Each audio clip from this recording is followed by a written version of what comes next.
तीन लाइनें हैं। प्रोफेसर सबीन यूनुस के बारे में जैसा कि हम सबको मालूम है, 8 किताबों की मुसन्निफ़ा है। रोशनी का सहरा उनका गज़ल का मजमुआ है। नूर बसीरत उनका नात का मजमुआ था और माशाल्लाह उनकी नात और हम की भी कई किताबें हैं और बड़ी ज़ख़ीम कुतुब हैं उनकी। और वो सवाने उमरी लिख रही हैं, समाजी खिदमात, तहकीक, तनकीद, मुदर्रिस रही हैं।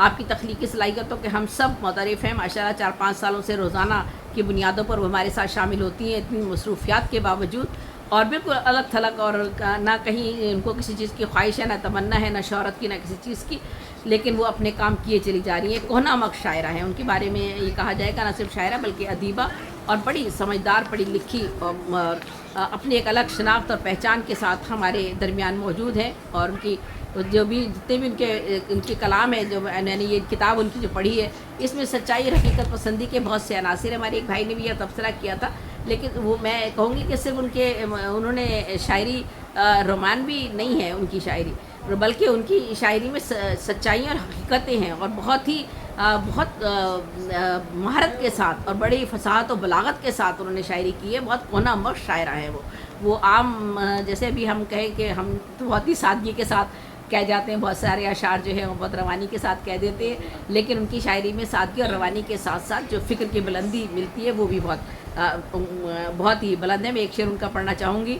दस्तो बाजू उनके शल हैं, दामनो दिल भी तही, जिनके कांधों पर अनाने रहबरी रखी गई।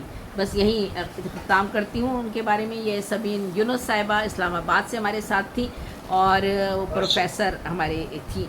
अच्छा, मैं शगुफ्ता शफीक साहिबा हमारे दरमियान मौजूद नहीं है, लेकिन शगुफ्ता शफीक साहिबा हमारी कराची की शायरा हैं, और माशाल्लाह से वो रोमान भी कहना चाहिए कि शायरा हैं।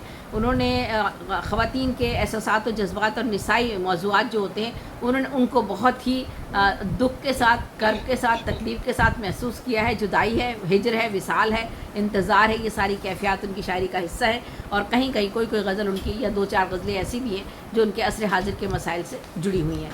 तो मैं उनको भी बहुत बहुत मुबारकबाद पेश करती हूँ। एक अरसा दराज से, मेरा ख्याल है 2014-15 से उन्होंने शायरी की तरफ वो आई हैं, और उससे पहले वो अफसाना निगारी की तरफ थी। ये डॉक्टर हमारी शगुफ्ता शफीक कराची से ताल्लुक़ रखती थी। उनकी किताब के हवाले से मैंने बात की। और वतन की मिट्टी, हमारी फ़रखंदा शमीम साहिबा की बात हम कर रहे हैं।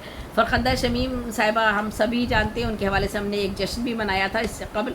वो मल्टी टैलेंटेड ख़ातून है और बड़ी खरी ख़ातून है, और बहुत अच्छा लिखती हैं, बड़ी बेबाकी के साथ, और बहुत कई शोबों में अपना एतबार जो है वो कायम कर चुकी हैं, और ज़िंदगी में बहुत सी तलखियाँ भी बर्दाश्त की हैं उन्होंने, क्योंकि जब एक ख़ातून कोई काम करने निकलती है तो उसको बहुत सी मुश्किलात का सामना करना पड़ता है, और बहुत मुश्किल से वो अपने काम को आगे अपने आप मनवाती है अपने आप को, और इसके लिए उसे बड़ी जद्दोजहद करनी पड़ती है। इस तमाम कैफियत से वो गुज़री हैं, और गुज़रने के बाद माशाल्लाह उन्होंने अपने एक एतबार कायम किया है उर्दू अदब में। और उनकी ये जो किताब है, बस ये मैं कहूँगी कि उन्होंने जो मिट्टी का कर्ज़, ये जो उन्होंने किताब लिखी है, इस पर इख्तिताम करती हूँ कि ये उन्होंने बच्चों के लिए, कि बच्चे जो हैं हमारे वतन की मिट्टी, इसमें उन्होंने तहरीक पाकिस्तान के हवाले से और कौम के जो हमारे हीरो हैं और बच्चों की इस्लाह के हवाले से उन्होंने कहानियाँ लिखी। इनकी 70 सफ़ात की एक उनकी मुख्तसर सी किताब या किताबचा उसे कहना चाहिए, वो उन्होंने तहरीर की है। लेकिन एक ये बड़ा काम है कि बच्चों की इस्लाह का काम, ये एक बड़ी एक जिम्मेदारी होती है। तो मेरा ख़्याल है कि मैंने सबके हवाले से बात कर ली है, कोई रह नहीं गया। और बस बहुत बहुत शुक्रिया, सलामत रहिए। अगर मैंने कुछ ज़्यादा टाइम ले लिया तो उसके लिए माजरत खाऊँ। बहुत शुक्रिया। बहुत अच्छा तबसरा किया आपने, और आप तो माशाल्लाह ऐसे हैं कि इनको पढ़ती किताब सकती हैं। बहुत ही खूबसूरत, हर एक के लिए तबसरा किया माशाल्लाह। बहुत शुक्रिया, सलामत रहिए। ऊपर एक किताब बहुत शुक्रिया। अभी आजकल क्योंकि वो ट्रम्प आया हुआ है सऊदीया में, उधर तुर्की, मिस्र और सारे लोग बिजी थे, तो और मैं ये सोच रहा था जब सारे शहजादे